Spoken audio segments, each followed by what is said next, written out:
Hello, and welcome back to another episode of Critical Reactions with your host, Bryan. We're going to wrap up today with a special selection, which is where one of you tell me exactly what it is I need to check out. Today's selection comes at us from Colby.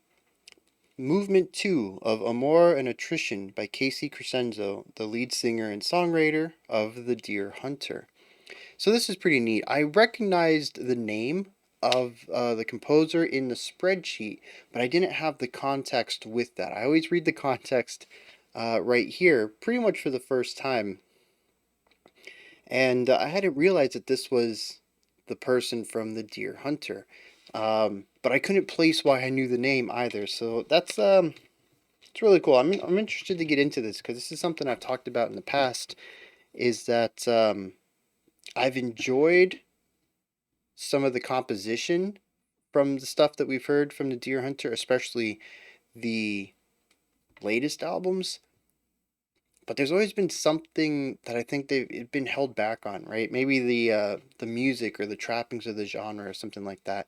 And I'm really interested to dig into this. So let's see what Casey's bringing us with the second movement of Amour and Attrition.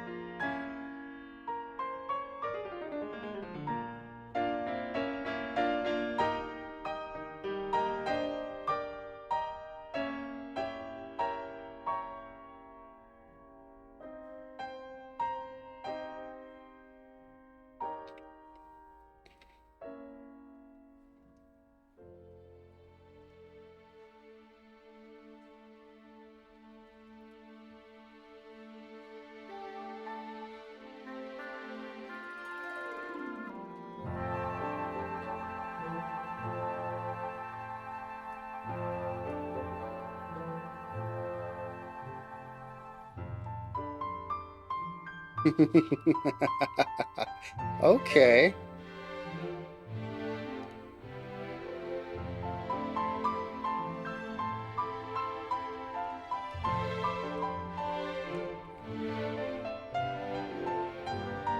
Yeah, beautiful ideas.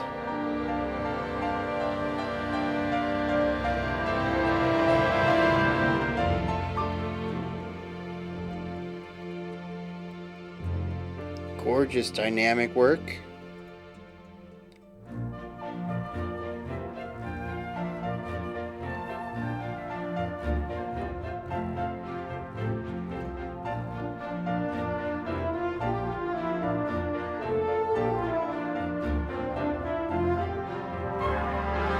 You hear how we still have music that is primarily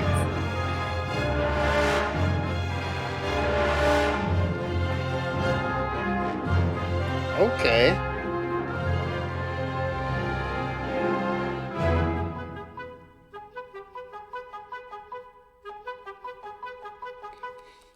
A lot of these sections are still based off of foundation, melody, and embellishment. Think about that. Well, of course, not this one. This is hugely polyphonic. Kind of rhythmically oriented, too, which is a neat transition.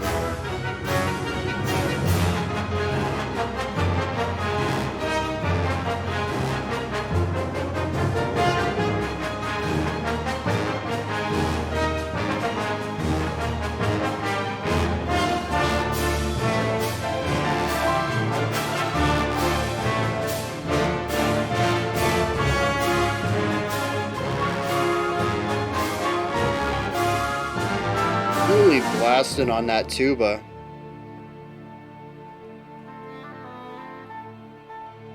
Interesting how quickly we're moving between ideas, though. We're not really spending too long in anything.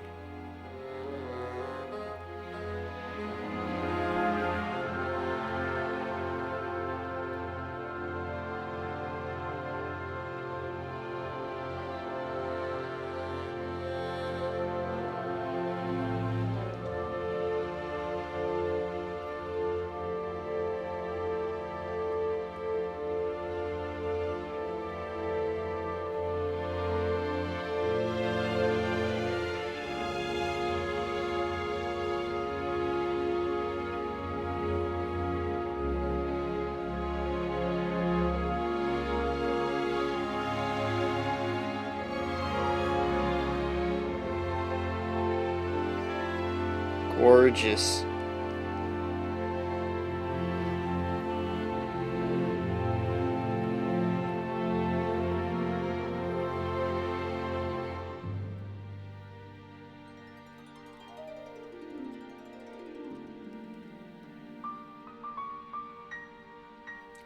Yeah. Calling back to our opening concepts. These are those little cyclical things I was talking about earlier with death. This is the type of cyclicality I like. Callbacks, foreshadowing.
You can also really start to hear how each instrument has an individual role.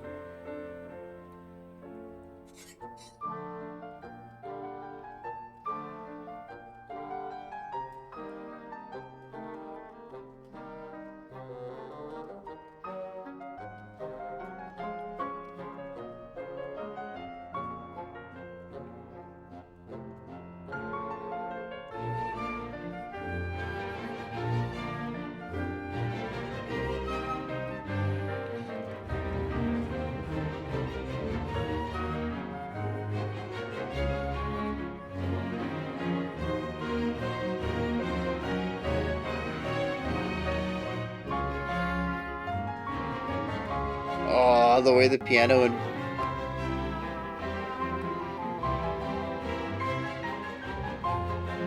flutes, and what is that, trumpet, are all dancing around each other. It's an intricate dance. It's so good.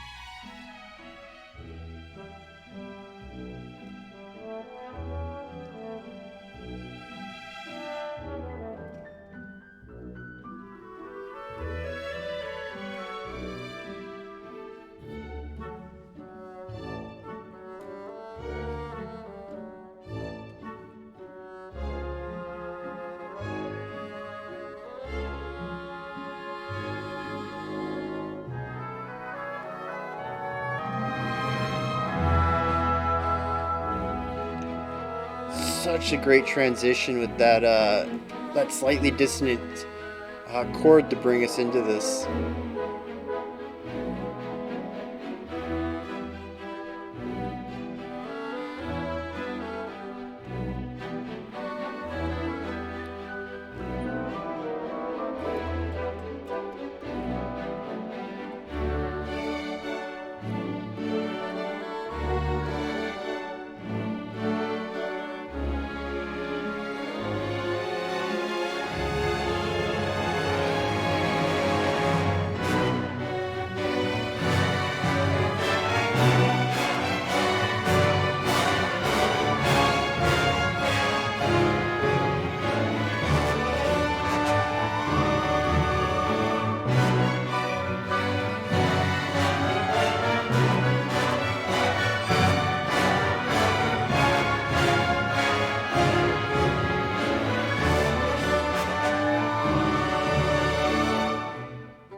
Really interesting intervals there. Very sneaky. Paired with the back and forth notes, like tiptoeing.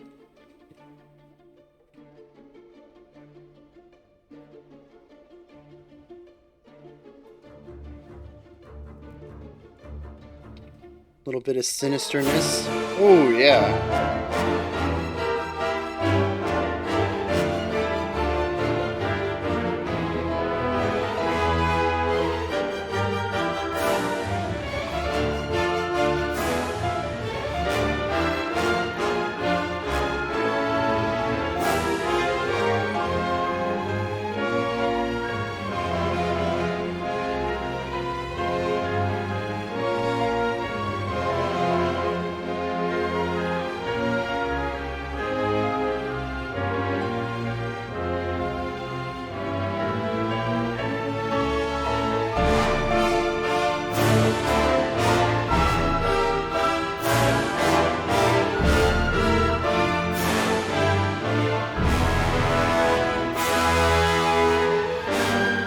Jeez.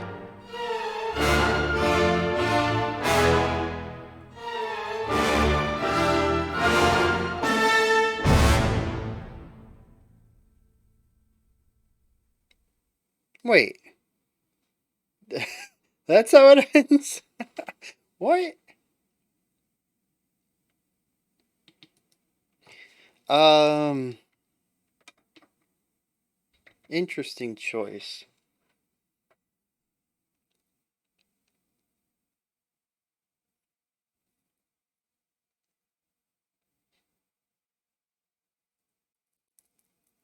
All right, so first, I think what I want to talk about is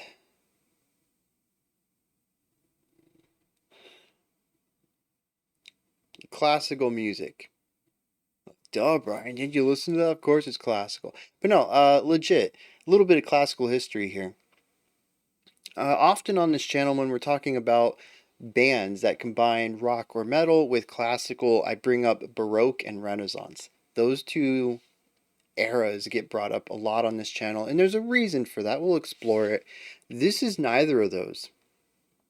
This is a very small era of classical music. I think the smallest, maybe, called Romantic or Romanticism. Um, and if you're my age or older, Gen Xers, maybe even some boomers, uh, you've probably heard similar music to this in Merry Melodies or Tom and Jerry or Disney. Some of you might have gotten a real big Disney vibe out of the first few minutes of that. I hear a lot of Fantasia in this, and both styles are lighter, more prancing in a prairie opening and that really heavy bombastic outro. Um, the Romantic period is actually extremely influential to a lot of modern day classical. That isn't, of course, trying to be modern day classical, 20th century classical, which is its own era and has its own subcomponents to it. Um, like I said, quick overview here. We have medieval era, which is the longest. It's like almost 1,000 years, and covers a lot of things.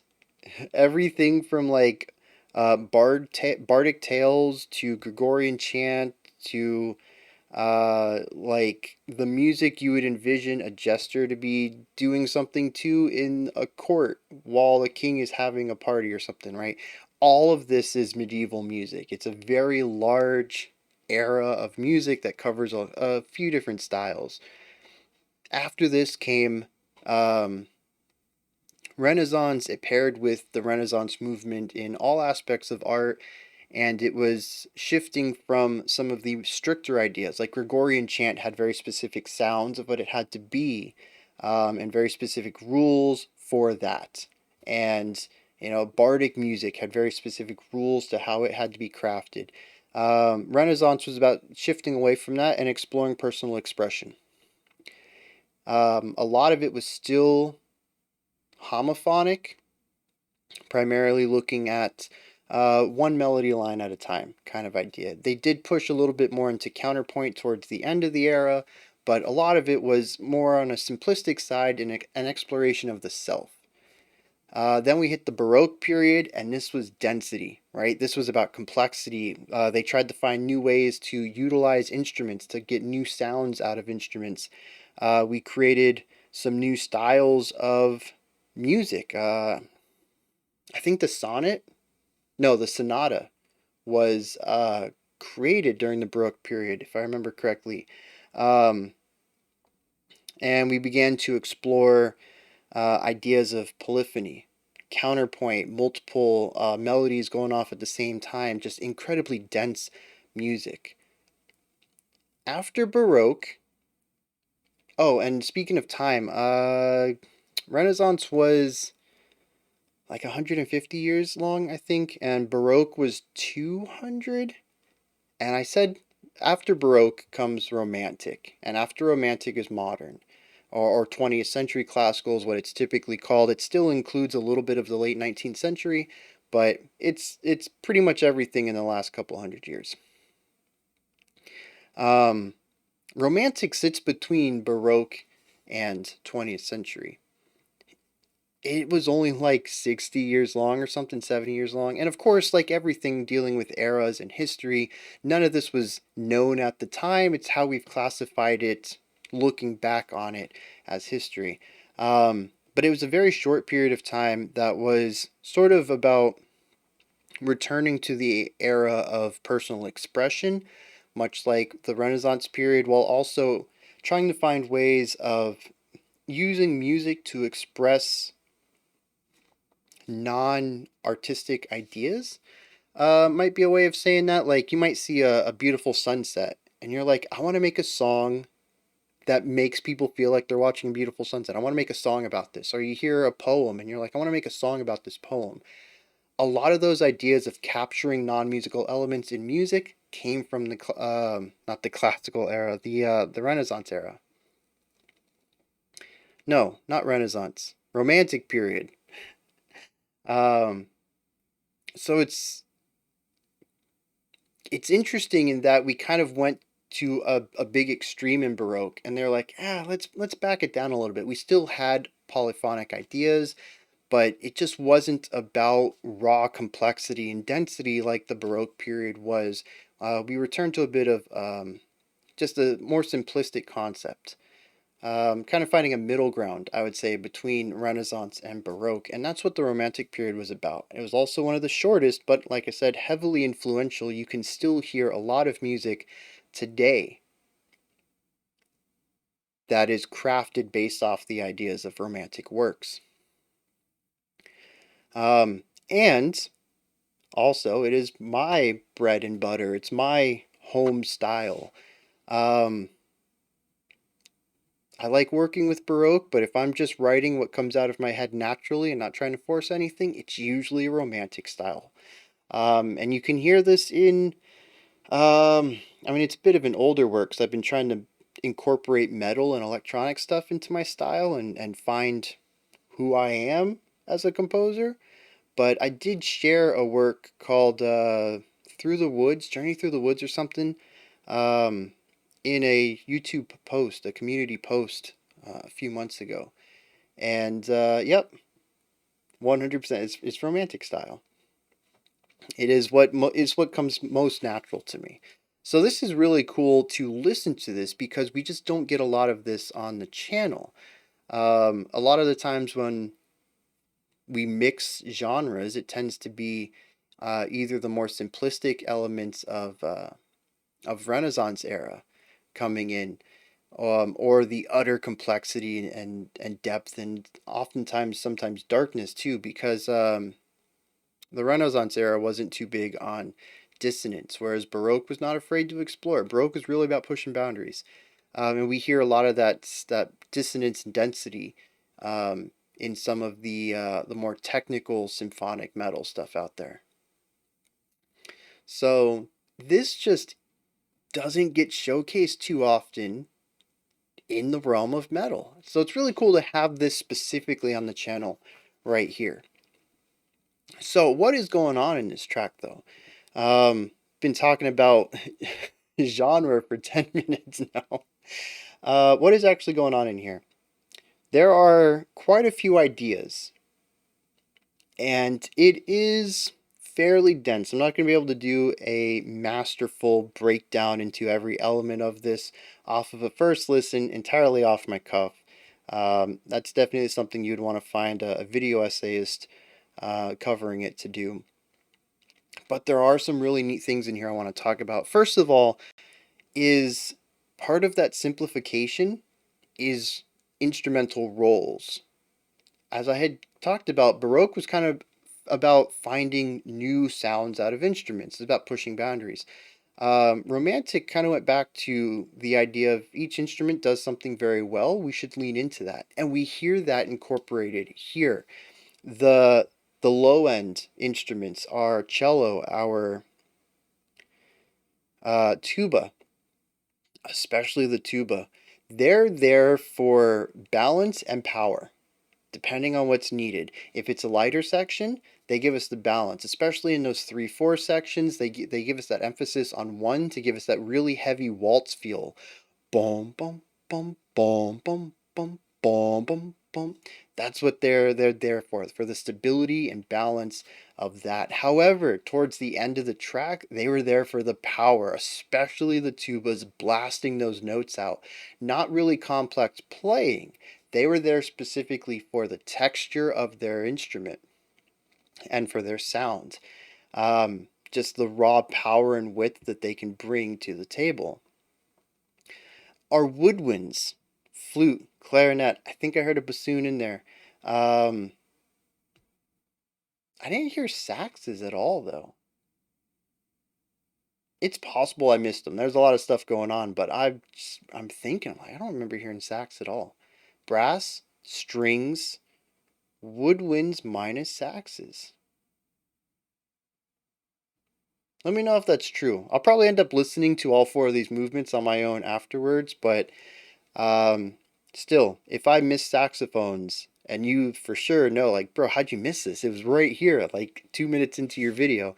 Yeah, lay that out for me. I don't know how I would have missed it, but I don't remember them.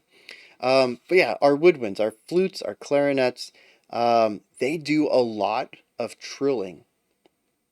A lot of it. Trills and runs, right? They're the ones that pull us into new sections. They're the ones who help facilitate key changes where they'll start like a 16th note run, rising, something like that.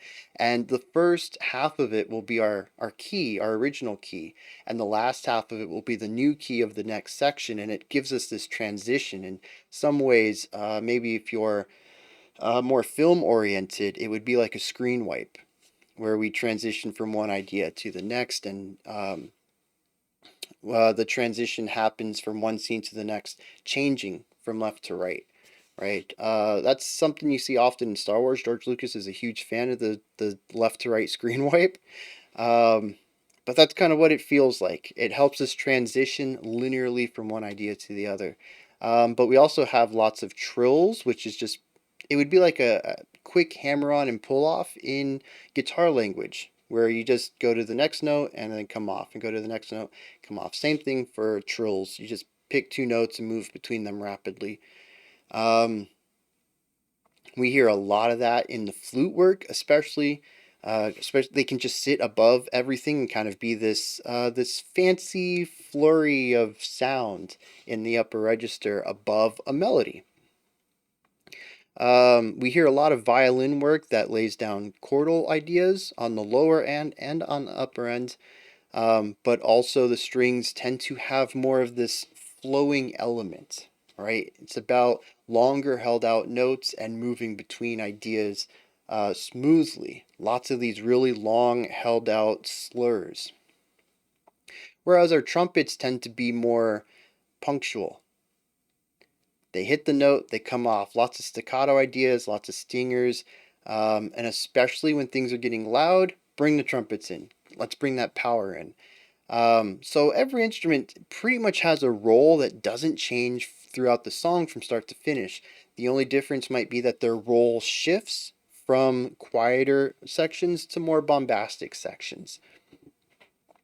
This idea of roles also creates something really interesting. I tried to point out in the middle of the song, but I didn't want to interrupt it too much, is the structure of the song. Not necessarily how we move between sections, but how the song is built from the ground up.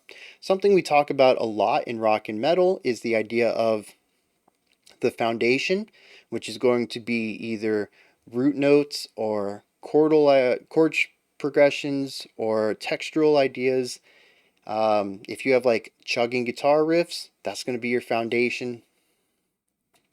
Above that's going to be your melody, whether it's a lead guitar line, vocals, whatever's doing a lead melody, the hook part, and then your ornamental ideas.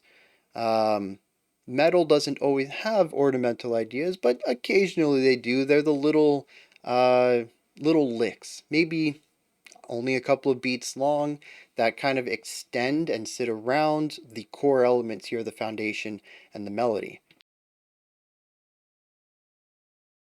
When you have such a large ensemble as this, you can certainly go to the next level.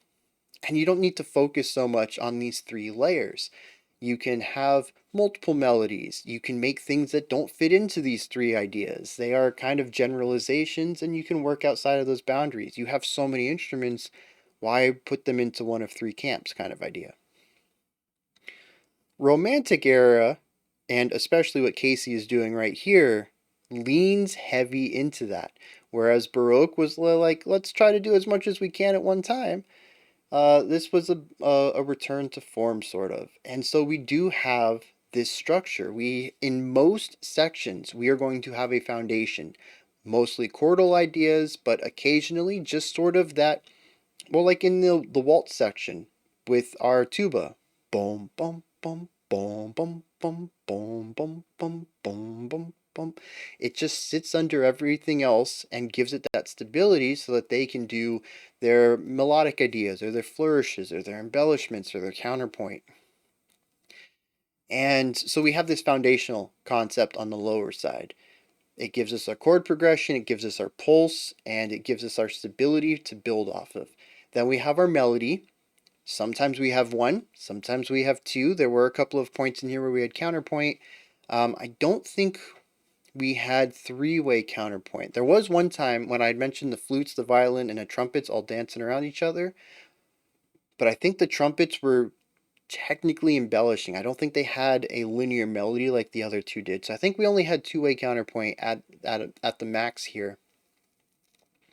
And then around that, we have all the textures, the little glistens, the little one-off ideas, the embellishments, the ornamentation. And so the song does end up feeling very familiar. I think even if you don't like classical music, traditionally, especially if I gave you something a bit more dense and difficult to understand, I think you could listen to this and still find enjoyment out of it. And I think that's because there's still a lot of similarities between it and rock and metal. And the only reason I bring that up is because the community is primarily rock and metal oriented, but that would fit with even country, pop. This, I think, just has a lot of mainstream appeal because a lot of our mainstream music is built on very similar ideas here, and it is working on a more simplistic concept of its composition. It's not trying to be abrasive in any way, and it is leaning into ideas that have eventually been transformed and utilized in our modern music. And so we end up with a track that is, well, it's beautiful in a lot of situations, which that was a word I think I used a lot. Um, and especially the softer, more somber and serene sections that I'd say make up probably a good 60% of this track. Um, I got imagery of sunrises, of calm lakes, of running through fields of flowers um, through a lot of this. Now, there is a darker, more bombastic section to this song, of course, but a lot of this was just very serene and soothing. Really beautiful imagery I got out of the music, but it's also very safe. I even if we bring in the bombastic sections, I wouldn't say there's anything in here that surprised me.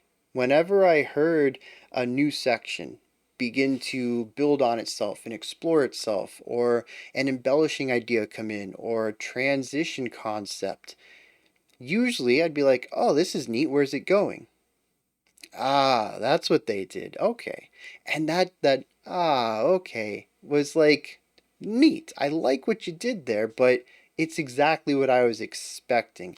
And I guess what I'm just trying to say here is that this is very good iterative romantic music, and that's not a bad thing at all. We talk about this all the time on the channel. Iterative music is important to help flesh out and hone in on musical styles. And not everything needs to break new ground. That would just be disastrous, I think, if every music that came out had to do something different. But it does make a song that, at least to me, feels very safe, for better or worse. There isn't anything in here that catches me off guard or takes me to a place I haven't been before. In fact, I even started this off telling about a bunch of different pop culture uses of similar music that this reminded me of. And again, it's not bad in any way. And I'd mentioned I'm already going to listen to the rest of this. I am really enjoying what's going on here. And, I point the finger at myself. I'm not going to say I'm breaking new ground when I write music like this. Everything I do is firmly steeped in my influences of the genre, not too different from Casey's. Um, it's based on the same tropes that I've seen and listened to and that I've wanted to use in my music. So I'm not throwing any shade here, but it is a song that feels very safe to me. And it's filled with a lot of tropes of the genre that have been picked up and utilized often in pop culture, which is, like I said, cool and safe. It is what it is. Um, what does this song say to me, though? And I think that's always the important question here, right? Breaking down what a song does is neat. Seeing how all the gears work to form the really intricate clock that you're looking at. It looks easy on the surface, and then you pop the top off and you look at all the intricacies of it and you realize just how cool this device is. And I feel a lot of music, even stuff that tends to be tossed aside as simple, has some really cool stuff going on under the hood. But it's more important than just knowing how the gears work, but what the effect is on you as a listener. And that's why I always include a bit of a subjective take on tracks too. What I get out of this is pretty much what I've already stated, a flurry of images that remind me of serene concepts. A lot of nature is in here, which I think is interesting. What did I say at the beginning about romantic period? Was that people tried to make music about non-musical things, and I even mentioned landscape at the time, right? You see a sunset and you're like, I want to make a song about that. Right? That's a very romantic thing to do. And this 100% puts a lot of nature images in my mind when I listen to it. But it's paired with these really bombastic moments that feel triumphant at times. They feel engaging at times. And interestingly, there in the last minute or so, we actually hit a little bit of darkness that I was not expecting at all. We introduced a lot of isolated trills that, to me, as I pointed out, remind me of tiptoeing. We had a hidden motivation kind of uh, darkness coming out of the tuba and cellos, kind of creating this not necessarily malicious intent but hidden intent, like sneaking music, right? Paired with the tiptoes of the trilling, it was just a perfect combination of the two. And it ends going into a bit more of a darker intent, and we end the song without any resolution. It feels like we're about to hit the big resolving chord, and then the song just ends. And maybe it's continued into movement 3, but I think it's interesting that so much of this song was positive for me, and in the last 10%, it subverts that and moves into some negative emotions. I'm not sure what all it's supposed to be saying. I do know that the title of the track, not necessarily the movement itself, because it's just movement 2, that's not a title, but the song is called Amour and Attrition. This could be seen as a bit of push and pull, could be seen as a tug of war, positive and negative. The words are slightly positive and slightly negative. Well, amour is, I think, alluding to love. It's like the French word for love, isn't it? Um, and attrition is just something that happens over time. Like I said, that one could be read as negative or positive. It's sort of neutral by itself without context. Um, but this would be love and love and things happening over time. Um, and so, like, is it supposed to be positive? Is it supposed to be negative? What exactly are they going for here? And I think this song makes a lot more sense within the context of the rest of the track. It is, well, assuming that they're all similar lengths. Yeah, give or take. This is a 36-minute song that we only heard 11 minutes of the middle worth. So, oh, that's neat. So something I was thinking about while listening to this, especially at the end, the tubas were blasting way beyond anything I had heard before. The compression, the distortion, not necessarily the compression, the distortion of the sound at those levels. I mean, these guys, I don't even know. I'm sure the paper said triple forte for the volume, which is just really loud, but I've been in concerts playing triple forte. I have seen symphonies playing triple forte, and they ain't this blasting.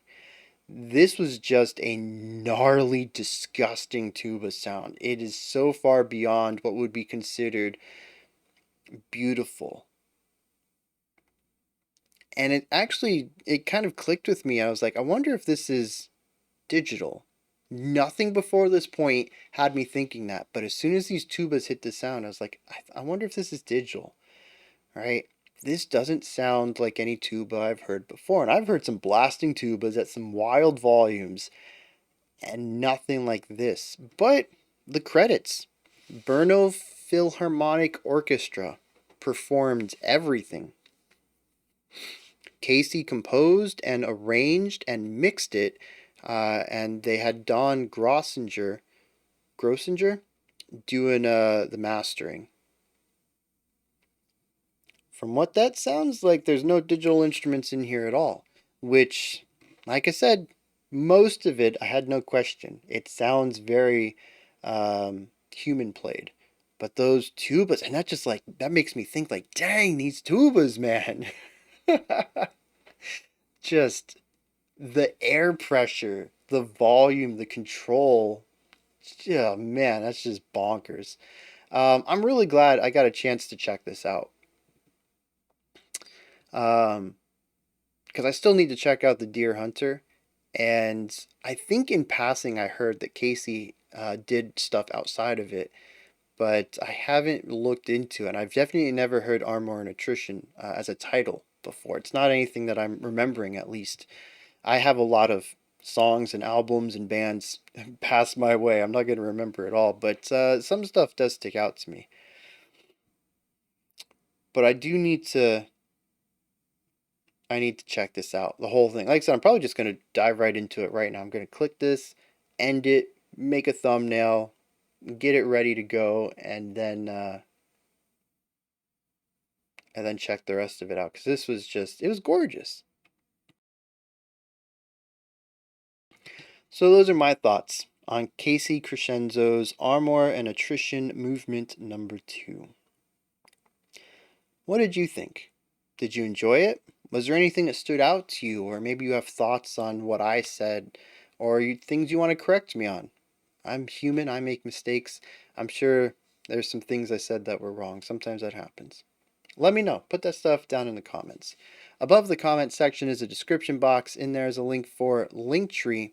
Takes you here. You can find ways to support the channel, a link to the Discord. You can find my music, so much more. Go ahead and check that out. Above that, if you could, like, subscribe, and ring the bell. I greatly appreciate all three of those. All right, that wraps it up for today. I'll be back tomorrow, 5 p.m. Eastern Standard Time, 10 p.m. UTC as usual. We'll continue on with this week's theme of death metal and check out another special selection. Until next time, remember to be critical, not cynical, of the music you listen to, and have a fantastic morning, afternoon, or evening whenever you choose to watch my videos.